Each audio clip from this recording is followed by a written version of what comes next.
Marvel in Media, a presentation by Brittany Rabatine. Today we're going to take a look at Marvel in Transmedia.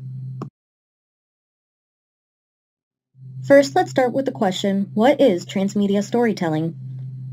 According to Henry Jenkins, a transmedia story unfolds across multiple media platforms, with each new text making a distinctive and valuable contribution to the whole. Now let's take a look at Marvel and where exactly you can find it. Marvel was founded in 1939 by Mr. Martin Goodman, and it was originally named the Timely Comics. And it is still one of the two largest American comics companies, along with DC Comics. With such a long-standing history, it would be more surprising if Marvel hadn't branched out from its printed origins. From television shows, movies, and animations, to comics, fan works, and video games, Marvel has spread to just about every social media channel and most other mediums. Even in the form of just comic books, Marvel Comics was expanding to wider audiences and breaking barriers. According to comics historian Peter Sanderson, the Marvel of the 1960s was in its own way the counterpart of the French New Wave. Marvel was pioneering new methods of comic storytelling and characterization, addressing more serious themes, and in the process keeping and attracting readers in their teens and beyond. The heroes and even villains of Marvel Comics were more relatable to a wider audience.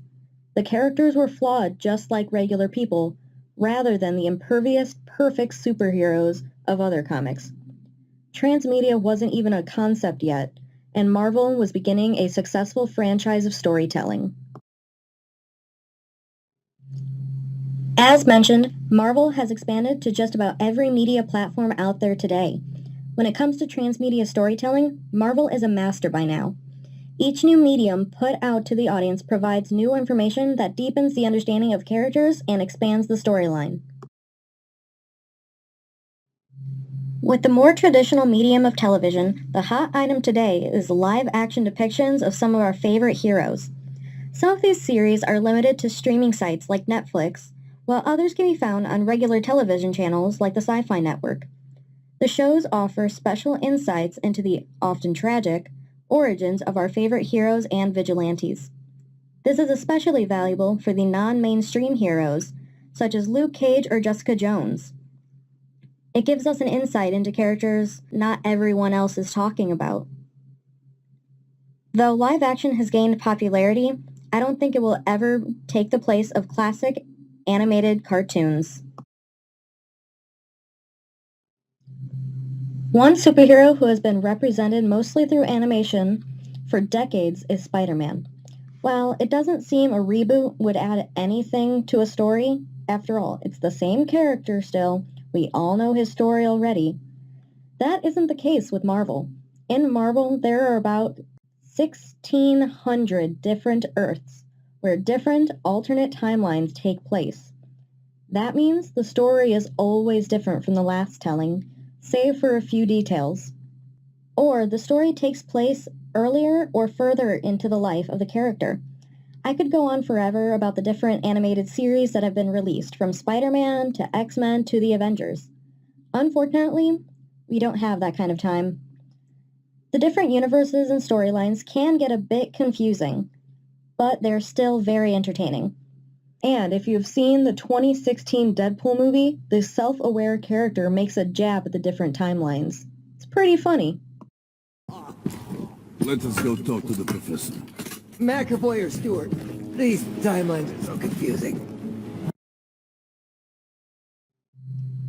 The Marvel Cinematic Universe also adds extra to the stories for fans. There are hints hidden in the movies that reference others in the franchise. This helps to keep the timeline straight for those that are connected. Then, after the credits or amidst them, there is a preview for another Marvel film.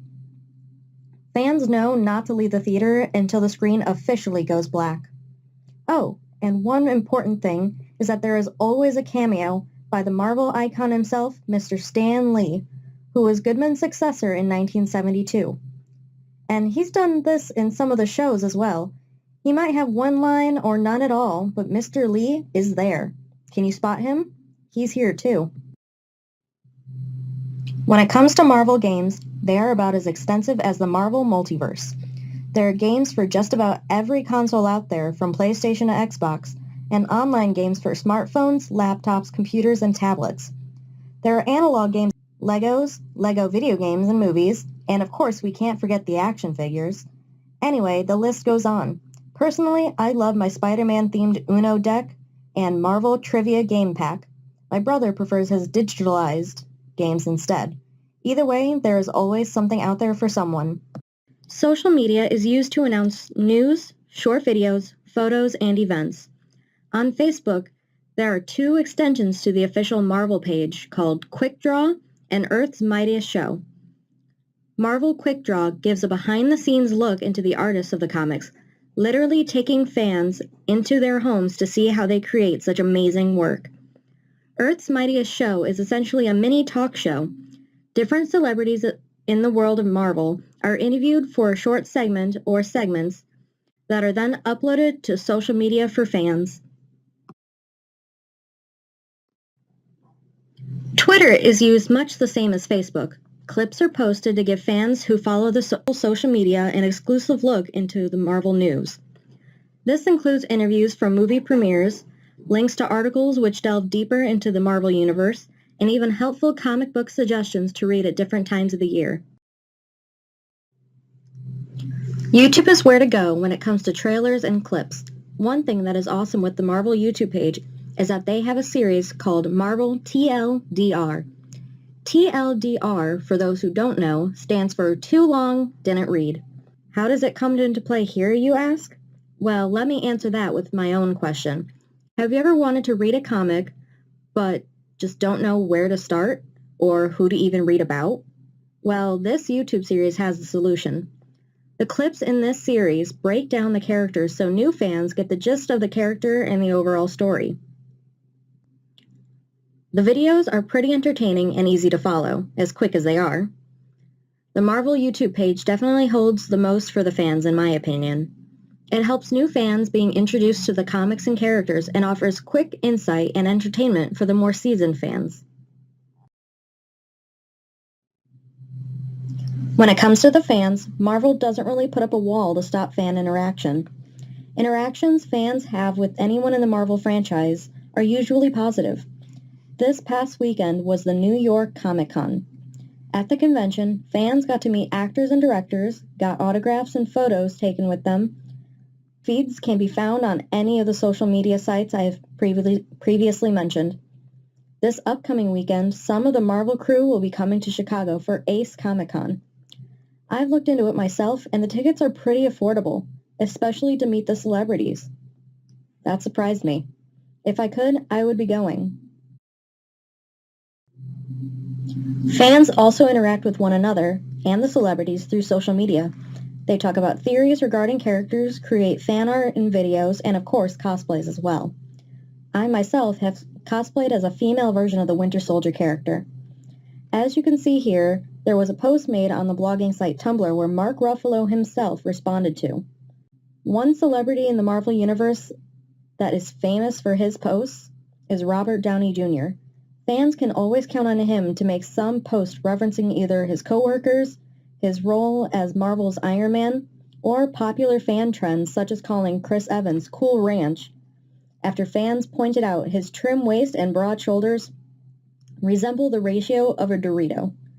If you don't believe me, you can Google it. He really does match a Dorito. Doesn't help that he eventually ended up on a bag of Cool Ranch Doritos as Captain America. Fans create so much in the Marvel Universe, and the Marvel franchise gives so much back to its fans. The fans do feel appreciated while the franchise knows that it is loved. The main rival to the Marvel franchise is the DC Comics franchise. When it comes to the movies, Marvel is notably more successful at the box office, where DC shows have shown to be more popular than Marvel shows. It really seems, though, that the two are pretty well matched. There is a lot of teasing done by fans of both, back and forth. It can get pretty funny or pretty argumentative. There is nothing wrong with liking both, though, because, let's admit it, they are pretty similar in ways. And DC does have Batman. But you know what? Marvel has Deadpool, and Deadpool has tacos. Tacos always win. Thank you for watching my presentation, and I hope you learned a little bit more about the Marvel franchise.